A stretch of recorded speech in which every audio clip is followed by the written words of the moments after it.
Sa tuwing papasok ang holiday season gaya ng Pasko at Bagong Taon, nakaugalian na ng mga Pilipino ang maganda at mamili ng mga bilog na prutas para sa kanilang handa.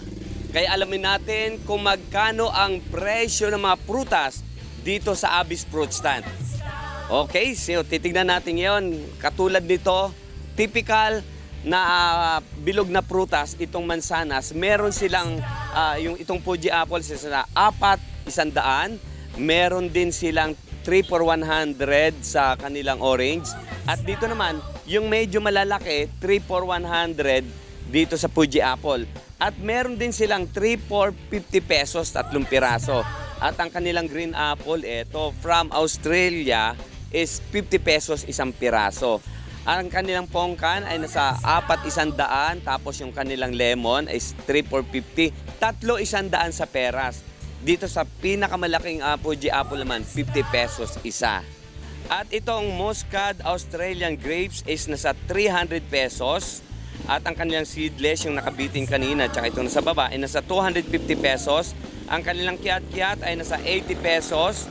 Ang kanilang longgan ay nasa 250 pesos. Ang kanilang cherry apple is na 150 isang box. Ang kanilang mangga ay nasa 250 isang kilo, kaya medyo mahal ang mangga ngayon dahil hindi nga panahon. Ang kanilang honeydew ay nasa 80 pesos. Ang dalandan, 80 pesos.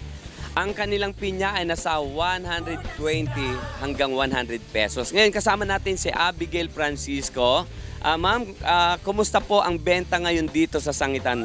Sa ngayon po, sobrang tumal. Pero pagdating po ng 22 hanggang at 31, maganda na po ang benta. So dito, ayan. So dito aasahan po ba natin na itong pagpasok ng 22 hanggang magbagong taon, tataas ang presyo ng prutas, lalo yung mga bilog? Yes po, tataas po ang prutas sa pagdating po na 22 hanggang 31 po nun.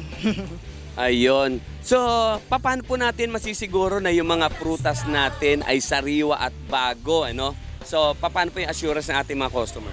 Araw-araw po pinapalitan yung aming prutas. Kada araw po, salin. Kada mauubos po, salin. Ayun. Alam niyo po, sa kanila kasi basta pag may nasira na ng mga prutas, talagang itinatapo na nila. Kasi hindi na rin talaga Tsaka ayaw nilang magbenta ng sirang mga prutas na hindi na sariwa.